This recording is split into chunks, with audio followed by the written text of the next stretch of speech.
I mean, hopefully. Let's see. Oh, yeah. 6.5 hours to go. Actual. Okay. Those Yeah. Hi, everybody. Thank you guys for coming on New Year's Eve. We tricked you. We lied when we said we weren't going to do another one. Hi, Joe. Hi, Joe. Hey, Jeff. Yeah, we were like, wait. I mean, we're all addicted. We were like, well, wait a minute. Yeah, free week. So we're so glad that you guys are of like mindset and decided to join us. Hey, Ian and Steve checking in from Tucson, Arizona. Whoop, whoop. Oh, that's so fun. Hi, Jen. I saw Jen at GG&R today. Live in person. It was really weird. A real experience, huh? Awesome. Karen's here. Hi, Karen. And Buddy and Walsh are here from Cashiers, North Carolina. Calling in from Anna Maria Island, and we have some distinguished guests with us tonight. My brother-in-law's girlfriend, Sarah. Hello. And my sister-in-law, Mary Jo, you all know from previous. Hi, guys. Hi to the Barkers. Glad you guys are joining us, even though your boys aren't there, I don't think. Okay, so yes, Brandon, thank you so much for coming on New Year's Eve to hang with us. Of course. Thank you for having me. And Brandon did the picking for tonight, so we're excited to see what you got for us. Somebody wants to know the first wine that we're doing. Cool. Hold on one second. Let me shut my doors real quick. Which one is it? It is the. Laurent Perrier. Thank you.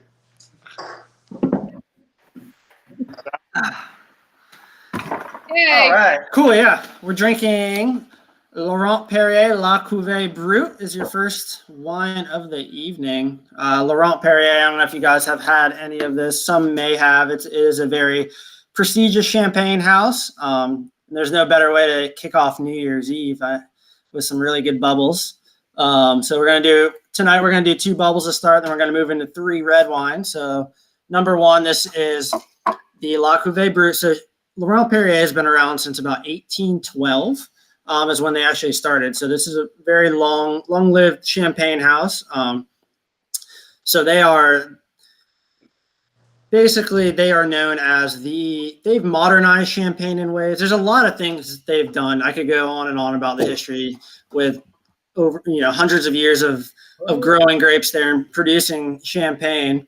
But some of the cliff notes on them, they were really the ones to really bring stainless steel fermentation into champagne, where most of them scoffed at, especially with their rosé. They came in with a rosé in the 60s, but that really changed the game basically for non-vintage rosé. Everybody kind of, they would always vintage bottles, or champagne was really not about making rosé at that point in time still. And now look at what, some of the sparkling rosés are bigger than regular champagne now. But this is very reductive in style, meaning that if you're a Veuve Clicquot fan, this is the complete opposite end of the spectrum in champagne. So this is, this is Chardonnay driven, Pinot Noir on the back, about 48% there. And it's just an amazing champagne house. I mean, I'm going to have their rosé tonight. I'm actually have a little bit of their Harmony Demi-Sec left over, which is their little bit sweeter of their sparkling wine. But La Cuvée Brut is kind of their standing still amazing bubbles. But what do you guys think?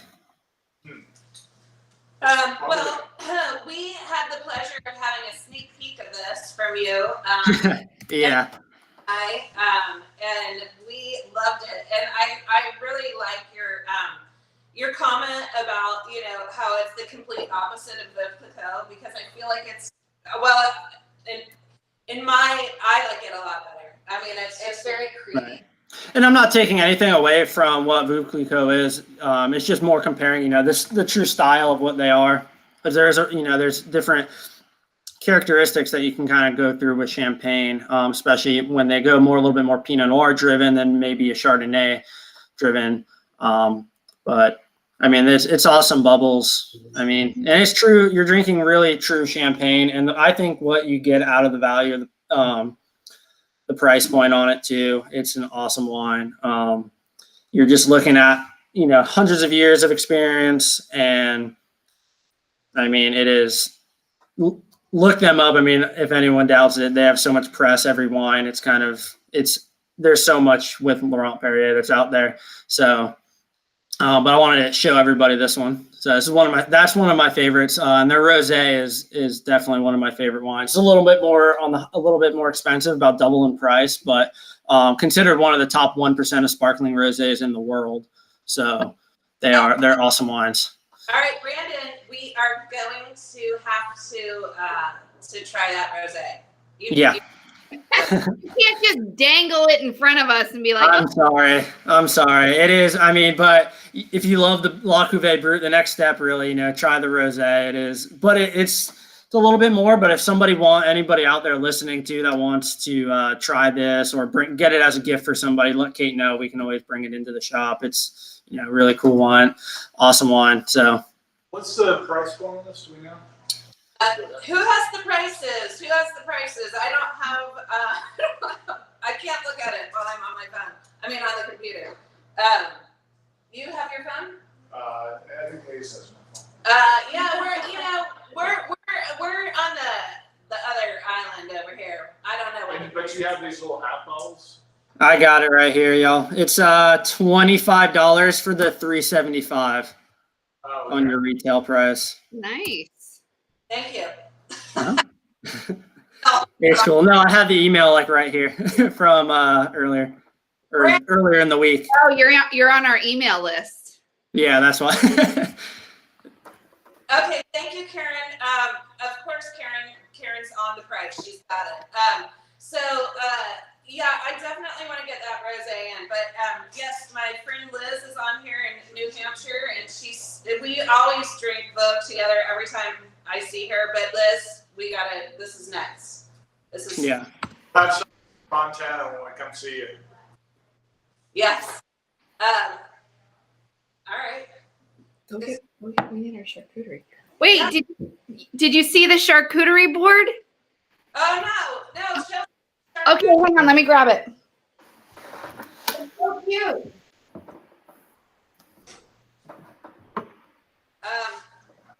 Yeah, this is awesome, Brandon. Good pick. Oh, no worries, guys. It's one of the best to ring in the new year with. Okay, I'm gonna buy. I like the formats on them, so the half bottle. Nice.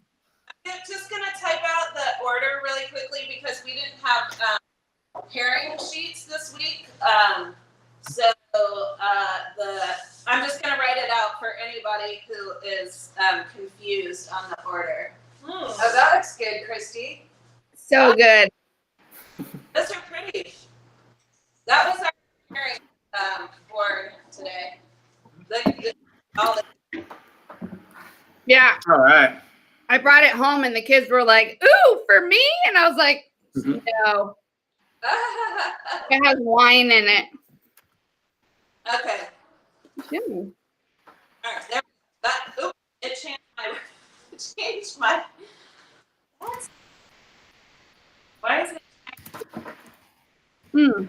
Yummy. All right.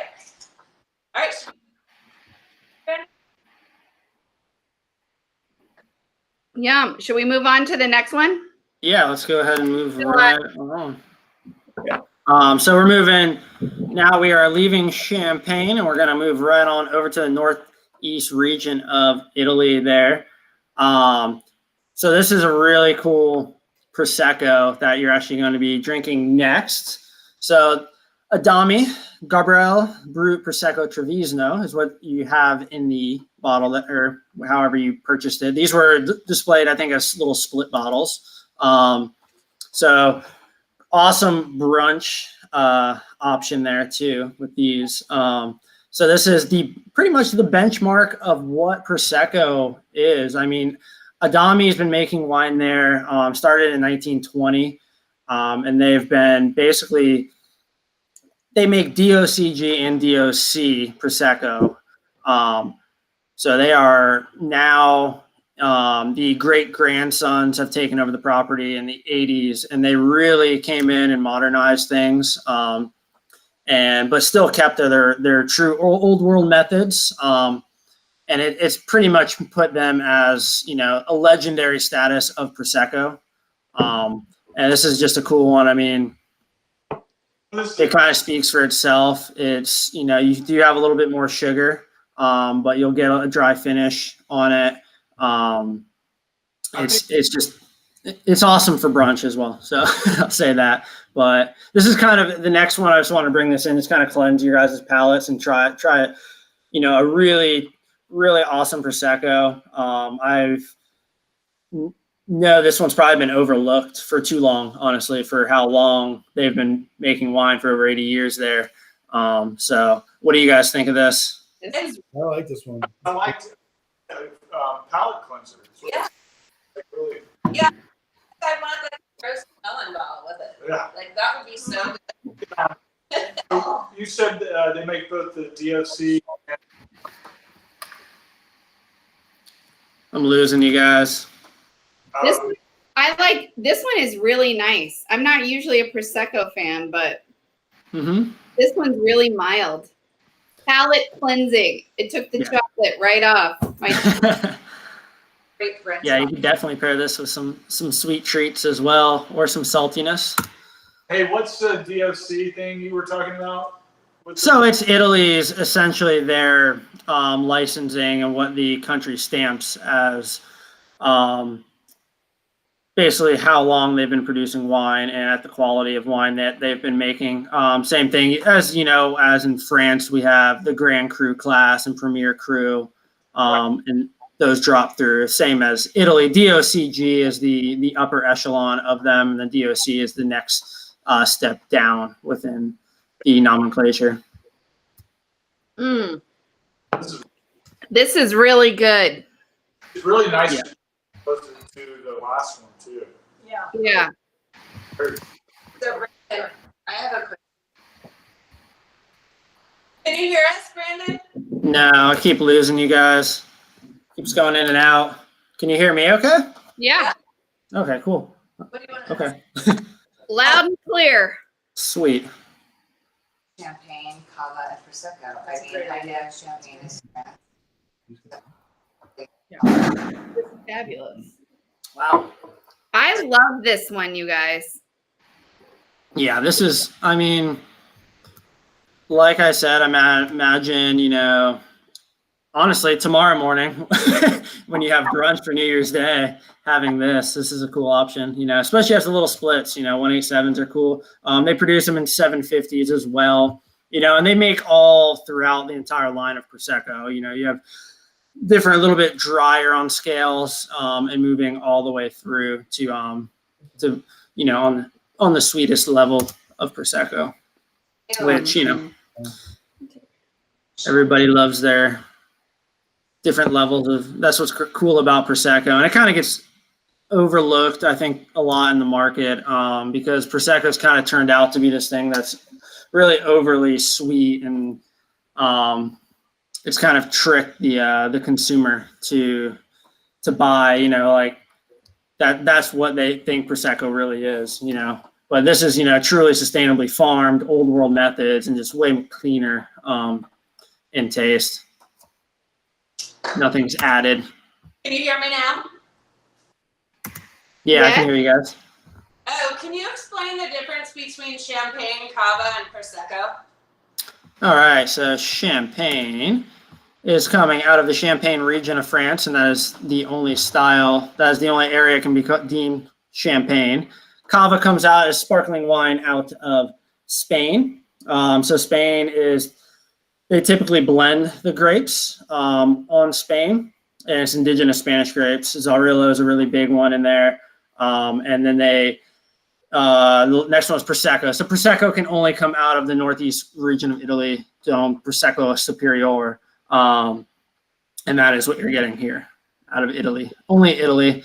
Then you have your regular sparkling wines as well. So then sparkling wines can kind of be deemed anywhere in the world. So, it may say Champagne Method on bottles. That doesn't mean it's from Champagne. It is just traditional Champagne Method. So it has to be deemed from Champagne to be Champagne. Everyone is a big fan of both of these. I can't decide. Well, I feel like they're different, I mean, Yeah. Much different in style. Or really, we could have did that cava too, tonight. That was kind of that other option, but it was, a 750 bottle, which is cool. But we'll bring some cava, I think, in soon. I think we might be able to do that. I'll find something on a split side or a half bottle, which I think is pretty cool for the consumer to grab. And if it's just one person grabbing a bottle, it's not too bad, especially even a half bottle. You can do a bottle stopper and it will last you till the next day if you keep it cold. I need to get some of those bottle stoppers in the shop so people can do that. Just pick it Yeah. up. So if I just put this in the fridge right now, it'll stay. I'll grab you some. What's that? It'll go flat, if you don't have a proper bottle stopper on there. It won't hold the carbonation that's in there. What you're saying is I should just drink it. You might as well. I mean, You better drink. when you open wine, it's made to be drank, I think. So, and it's New Year's, so. That's awesome. I love this one. Thank you so much. Like, it's very different. This is so good.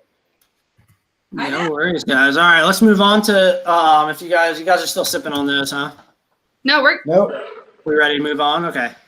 Yeah, just let me know. So next we're going to have the Lafray Bastards Red, fresh vintage 2018. This is a really cool wine. So the winery named Fat Bastard is the ownership. Two gentlemen that run it, Thierry and Guy. They're the original, what they deemed the Bastard Brothers. They've been making wine for many years, and they were making wine together once so this area, this is all in the Rhone region of France, Rhone and Roussillon, and Languedoc. So they were basically making wine together, a Chardonnay, and they drank it, did a barrel sample tasting, and they end up drinking this, and the one guy ends up saying, "Wow, that's a fat bastard," to the wine, talking about the Chardonnay coming straight out of the barrel. So they deemed the wine and that's how they got the name, the Fat Bastards, and they call them the Bastard Brothers because they're just two guys that are good friends, and they make wine together and make really cool wines out of the Rhone and Roussillon. And so they're sourcing from different sides of the Rhone River there. They're pulling Grenache off the left bank, Syrah on the right bank, and then pulling the Mourvedre from down south in Languedoc. So that's your blend. It's a true GSM, a light-bodied red, but really easy drinking. It's a really cool wine. They have a cool story behind them. This is kind of be one of those daily drinker reds. I think it's a really affordable wine, especially what you're getting out of it. True sustainably farmed as well, but it's Grenache driven. So it's 50% Grenache, 30% Syrah, and 20% of the Mourvedre on the back end of it.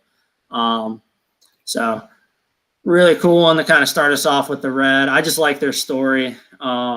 Their true Southern French heritage behind them, and they've been doing well. They have this label. This is the Lafray Bastard. So this is kind of their new spin-off line that they did. And I think their red drink's excellent for what it is. And it's very varietally correct. This one is really smooth and tasty. Really super smooth. Going from, I was like, oh, we're going to go from like a, champagne, bubbly to a red. But this is nice. Yeah, MJ was just saying this is really good with pork for those of you who eat pork on New Year's. Mm-hmm. Yeah. We have more? We don't. We have to go to Cocoa Beach to GG&R to get more. Yeah. We'll deliver. We'll just drink it for you. We'll let you know how it pairs. Yeah, anything that's really kind of rich and dense, like pork, especially, awesome pairing with it. Something like beef stew or even like lasagna with this would be really good. Just something really hearty, kind of rich, dense food. Please comment. Cheers to the bastards. There we go. I like it. Rather smooth. It's really well balanced. Yes, I really like this one. Did you say that this one is organic also? Yeah, it's sustainably farmed and considered. I don't know if they would truly consider it organic, but it is sustainably farmed. I can tell you that. They're only sourcing from pretty much the best people that they know in those regions, when they go in, and they're pretty methodical about their approach, which is a good thing to know. Karen, what's the price of this one? $16. What? $16? Golly. That cannot be right. So let's just post it on the email blast. So I hope so. Dean and Steve, pick up the pace, people. They're behind. What? Oh. But they like. They must be drinking the whole bottle. They took off with them. Yeah, if you can down, even if there's 4 of you, and you can all down a bottle going through this, that would be impressive. So I just want to give a little props and shout out. I know a lot of our people travel and they take their bottles with them, but Gene and Steve got a suitcase, a wine suitcase that they can check with their wine. That's right. That's awesome. I feel like we need a picture of that. I know. I'm really curious what a wine suitcase looks like. I want to see it full. Yeah.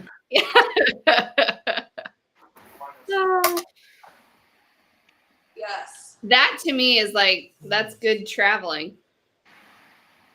Yeah, those people are prepared. Yeah. All right. Well, what are you pairing with this, Christy? With your little charcuterie? Let's see. What would be the most fatty thing on here? They're all equal. Let me try. No, let me have a bite of that. We don't have one, so we're feeling really left out. I know, right? Oh my gosh. Those are my favorite. Chocolate covered pretzels. Hold on, let me see if it pairs well. Gene and Steve, tell us where you got your suitcase. The Barkers need one. Oh, the white chocolate pretzel rod thingy pairs really nicely with this. Okay. Excellent. Okay. Excellent. Just so you know. All right. All right. Mm. My house. We moving on? Yep. Well, Hold on. Brandon, what are you doing the rest of the night? Oh, I'm not too sure. I think going to a buddy's house. I think he's having some people over. We'll see. Did you draw the short stick tonight to work? No, I volunteered my time. Brandon Up the street. knows how to stay awake past 9:30, unlike us. Yeah, I'm fine. Yeah. What are you guys doing? You guys just hanging? Laying low? You're looking at it. Nice. Well, you got a lot of wine in front of you to drink, so. set the alarm for 11:50.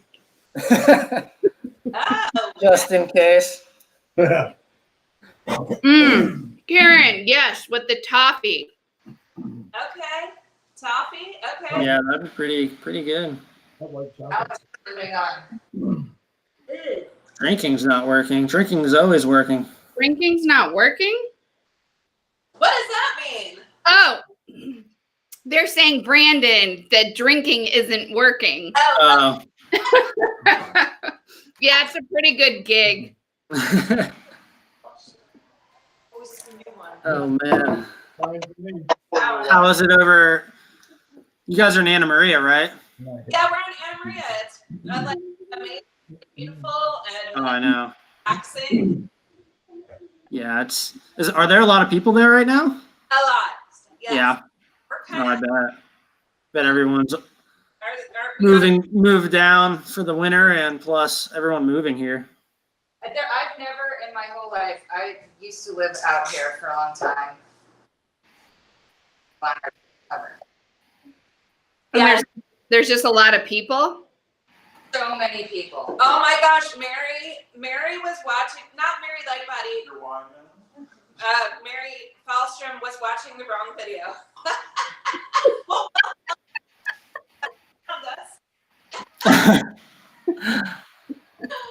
Oh, that's great. Got to catch up. We're on wine number 3. oh wow. Okay. No, wait, 4? We're going into 4, yeah. On 4. Right. I'm on 4. I know. I thought Christy. Okay. She's just really excited for 20. She's ready. This is your year. Jean, I can see you, but my phone is really far away. It's that's what the video's on. I can't see it. I'll have to. Be late. All right. Moving on to 4. Yeah, we're all poor. All right. Great. All right, guys. So we're moving to central Italy next. We're going to Tuscany, down into Umbria. So this is Falesco's Riccardo Cottarella's line. So you're drinking the Tellus Cabernet. He really got notoriety in the early 2000s for single vineyard Merlots that he was producing in Umbria. And let alone his Cabernets are bar none as well. So this is, you're looking at really calcareous soils in that region, and it's kind of clay and sedimentary. We've had some wines really close, I know, probably a few times in the same area of Tuscany there, but I think this is a really cool wine for especially, I think it's, I believe, a 2016 that we're drinking. So he has some really cool value-driven wines that are a little vintage, so you're not drinking super fresh cab from Italy. This is classic, old world. It's firm and tannic. You definitely get that clay and calcareousness from the soils, but you get really, really ripe, dark fruit in there. And then, a little bit on the nose too. It may have a little herbaceousness too. It may have a little green smell on it. But that's just kind of telltale of Cabernet from Italy there. So I don't know how many really true Cabernets we've even had, single varietal Cabernet out of Italy. And you're looking, around 85%. Actually, yeah, around 85-90% Cabernet on this, and they're blending a little on the back end, which is typical of Italy. So even at the percentage it's at now, is really high for Italy there. But yeah, it's old world Italy, so you're looking French oak. For over 12 months French oak on this, and it's a beautiful Cabernet. Unfortunately, we did get news this week that we are actually no longer going to have this wine. So get it while you can. A really cool cab from the heart of Moncicchio there. So, Region, do you know what area? Sorry, say that again, Alex. Of Italy, what region? Umbria, which is within Tuscany. And then to be more specific, within Umbria, you're looking at Monteciccio. Okay. I like saying. And Tuscany is north of Rome? Okay. You're looking like basically true central Italy, right across the heart of it. I need to go to Italy so I can get oriented. Yes. At the list. A really cool thing I saw that popped up on Instagram for me. It's a good follow, or their website, Wine Folly. They're really cool. They have a lot of really good information out there. So if you want to just keep learning and look at the new stuff that's coming out, they do sell really cool maps. Actually, I was looking at buying one of each wine region in the world, and they really break it down, and they're really cool, cool pieces. But they do a lot of free education on there too. So it's a good source. This is a really interesting Cabernet, and I feel like it's already changed from when we first tasted Yeah. in a couple minutes. it being open. Yeah. Do you guys think It's that? got I mean, legs too. Look at those. Yeah. You're getting that GSM too throughout, pushing that through, and then you're going into that cab, this definitely needs some time. I mean, it can open up for sure. It has a little bit of age on it, so it definitely needs some air. And it's old world, so I feel like a lot of these, Italian reds kind of only get better in the next hour. I feel like couple hours, they'll really open up and show their true self. We've learned that time over time with some of these wines. I mean, I've had some. I know for instance, that Chapelet cab that you had in the shop, that one I had that like the next day. That was in the fridge, and it tasted almost better than it did day one of being open. So it's kind of cool to see the true potential of some of these big reds, what they can do. wow. I have to revisit that because we didn't leave it. I mean, we didn't leave any in the bottle. Yeah, it's a hard one to really, I was showing it though. I sometimes just have the temptation of seeing it and having to put it in the fridge and use it for work. Yes. Awesome. Yeah, that was a big hit. Everyone really liked that Chapelet. But I'm a big fan of this cab. Me It's too. nice. Yeah. And wait, I'm interested, Mike. Are your kids whispering to you or like? Yeah. There's a lot of excitement here. Lots Well, of I stuff. want to know what Mike thinks about this cab because I feel like this is a cab maybe he could get into. You're right. I think I was surprised this is a cab. I think this is a lot smoother and a little bit more. I don't know what the right subdued. Maybe I don't. It's not. It doesn't have the back end taste that I think cabs usually have. So this was a pretty cool. I like it. Like not a California cab. I mean, I think that's. No, it's definitely not as big and juicy as a California cab. Definitely not. It's more dried fruit that you're getting in there, not so much, more juice, more true like fruit juice coming off the front. That California that you're using a little bit. You're looking at different soil type there, and you're also looking at American oak and the aging process too. So you're definitely getting some more tannin in this, getting a little bit more of that French oak from all the porous French oak that you're getting there going into this one. Yeah, I like this one. Yeah, we both like this one. Yeah, we didn't get the bottles, so Yeah. like, I drank it pretty quickly. Oh, Brandon. All right, next. Brandon, what is your are you a fan of the aerator or do you just like to have it open or for a little bit to open up or what do you think about that?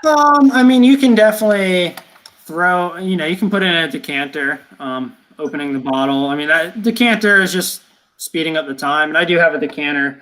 It's kind of like a Swan style one. I kind of like the bigger base ones. Those definitely work quicker on decanting. But yeah, there are, the little aerators definitely work. Anything that's really opening the wine and exposing it to more air, it's working, especially in theory. Some is quicker than the other. Obviously, with a big wide base decanter, you're going to see more oxygen on the surface. So, but yeah, there's Corvin actually just came out with a really cool, like a little shower head for their tools, and it aerates it as it comes out. And that I've tried that comparing the two, and it actually really shows a difference. It's pretty cool. So do you think that it's more European wines of the reds that need to be opened in advance more than the American or other places? Yeah, more so on the big old world wines for sure, especially vintage. But some of these, if you're buying some vintage California cab, you definitely need some time. It definitely needs air, and even, like for instance, just to bring back Chapelet, that was a new vintage of it, so that was pretty fresh in the world of Chapelet because California obviously doesn't have the history that some of these vineyards have, but they also sell wine, a lot of wine, so they're a huge production. So they, you're looking at that's a little bit younger, so it's a little juicier, a little more fruit forward, and kind of what the American palate I feel like really likes and goes for. Which I mean, I there's a time and place for it as well, I think. yeah, a lot of these, these bigger, if you're looking at Bordeaux's, it's definitely going to change. That's definitely what you definitely want to decant some old world wine, especially if they're backdated. Sorry, rambling. No, you're good. We love all this information. Ramble on. Ramble on. So, should I get a decanter? I don't have one. Yes. Should I? Yeah, get one. I mean, you can get one just go on Amazon. They have them. Unless you really want to buy a high end one, and you can search throughout some different online outlets for them. But I mean, they will run you. But I mean, the one I think I bought was on Amazon. They actually make a really cool one. I was using and I actually had it for a week, and I accidentally broke it because that's how I end up break everything. Can't have anything nice. So it was basically kind of a wide based one, and then it has a rubber piece on top, and you pour the wine in, and then you can flip it right back over after you decant it, and basically pour the wine right back into the bottle. So it was kind of cool. I found it through a restaurant, and they had them because that's how they would decant some bottles for customers instead of having to bring out a big decanter to them. And it was good for me for showing wines too, because I can decant wines and then put it right back into the bottle easy. It's kind of hard with one of the regular big glass ones that are heavy and kind of awkward to pour that back into a bottle. I guess I get a funnel, but They are remote. Yeah, but like maybe that would be like good for the shop too, Kate. Like trying to up our decant like corks and stuff game. I'm sure Kate could find some really cool ones. There's some like boutique style places and like that you could probably sell some of their product because there's some really cool artsy pieces out there for decanters. I mean, they make some cool glassware, and that could actually be a thing people would enjoy there, especially around this time of year for holidays. It's a good gift if you have a wine lover that in the family or you're friends with, so. We used to. I'm sure we still have an aerator. We never use it, but we used to. And I remember opening wines and pouring a sip of just the freshly opened bottle into the glass, and then doing another glass and doing it through the aerator. And I remember them tasting really different. Do you remember that, Alex? Yeah. It made a huge difference. Yeah, it was an interesting little thing that we used to do before we were too big. I don't know why we don't do that anymore, but yeah. I think that I've always been a fan of the aerator, and we do have a decanter, but that's so like smart. Yeah, I feel like those little aerators definitely work, because you're showing more oxygen, and then it's you're getting, especially that initial alcohol fume right off the bat, off the glass. You're kind of breaking that through right away, so you're kind of burning that off. So it definitely speeds it up, and then once it hits more air, and then it keeps on going.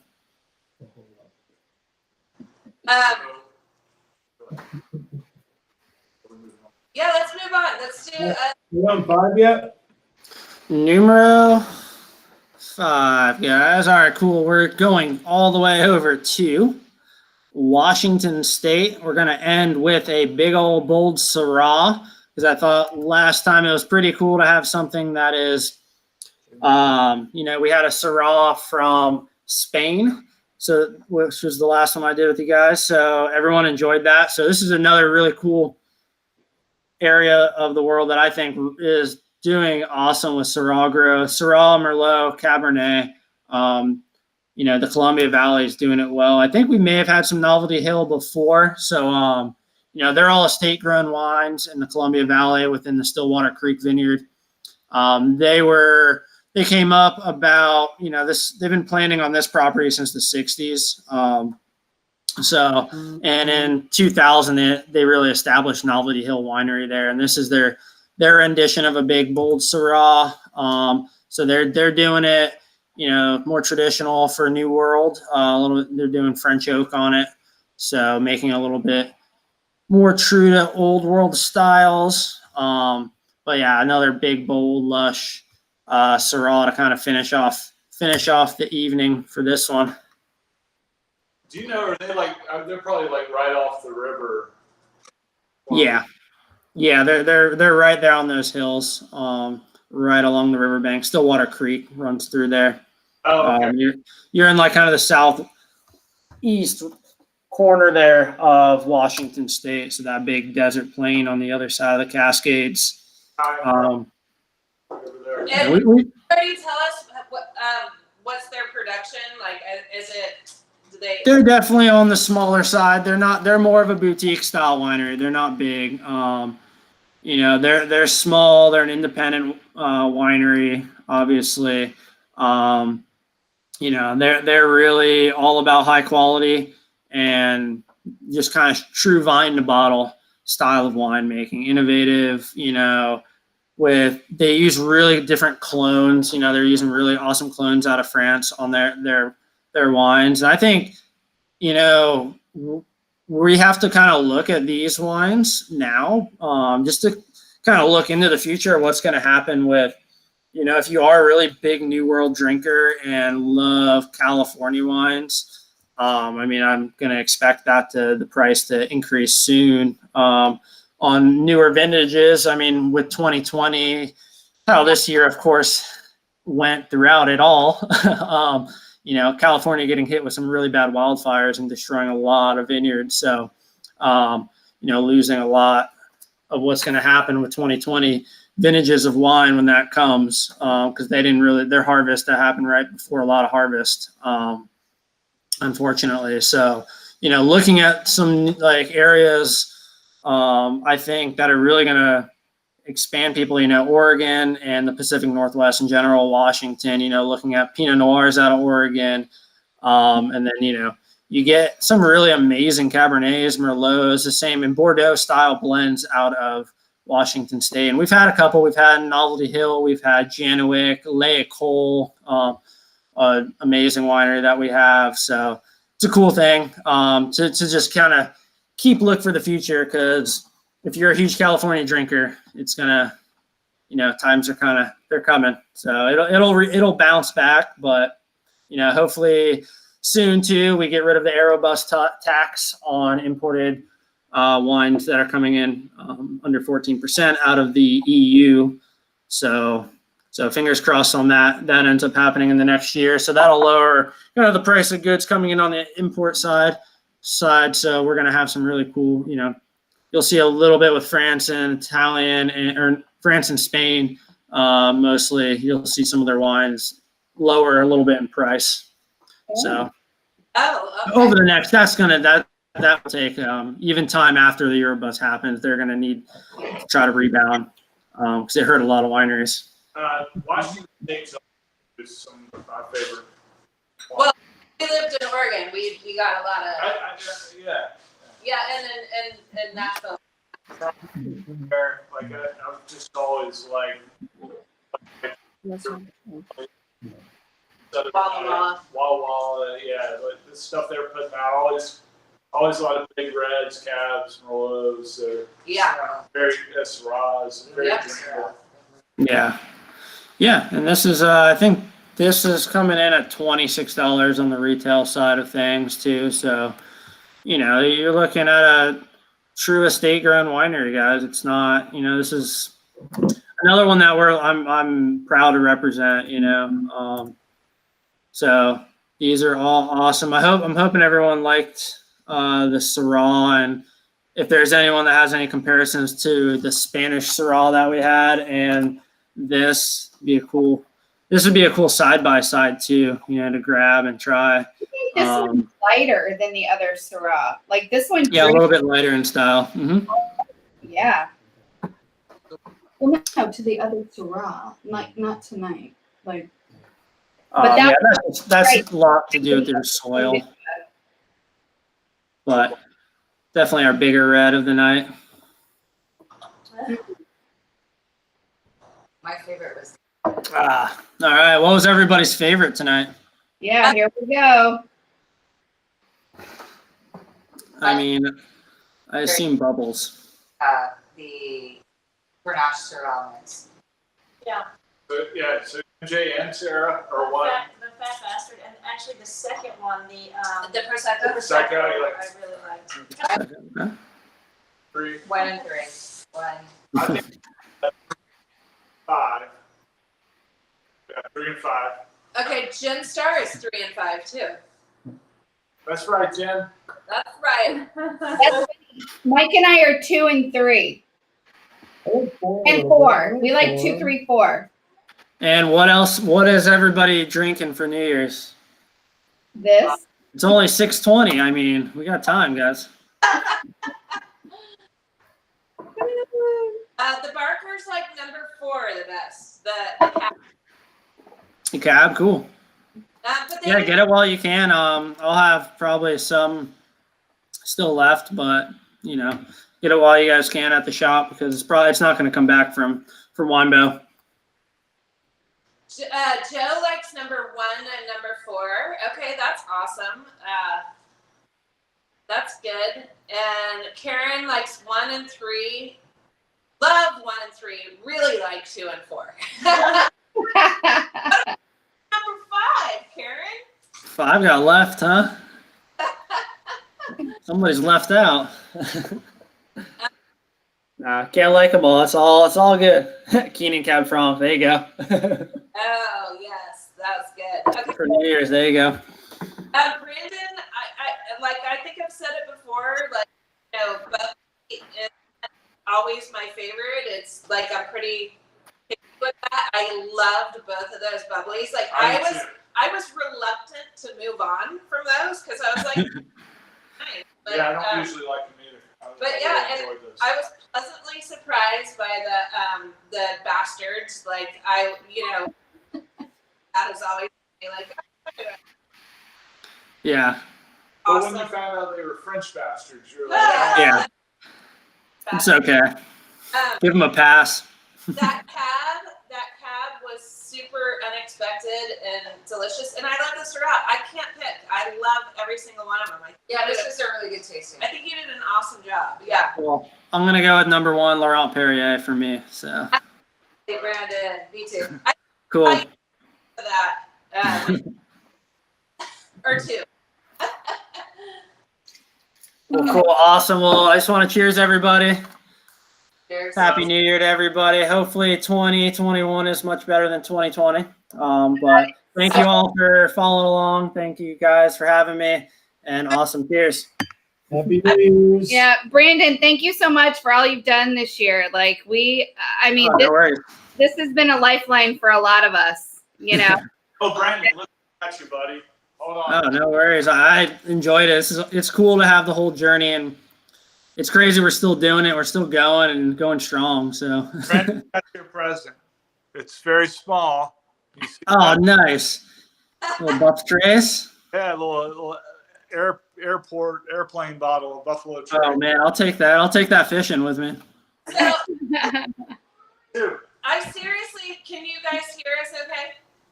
Yep. Okay, I seriously want to thank Brandon for suggesting we do the online tastings like back in March or April or whenever it was, and for every single one been on like every week. Like it's been so fun. It's been so much like great things to look forward to. And Yeah. I appreciate I've gotten so many messages from people like thanking us for doing that, and I want to extend that to Brandon because it's really Oh, cool. Yeah. got us going. And we're gonna cheers to a better 2021. But let's keep this going. Let's drink more wine. For sure. Always. Happy New Year. Happy New Year. Happy New Year, everybody. We'll see you soon. All right, bye. See you guys. Bye. Bye. Bye. I don't know how to stop it, Christy. Do you?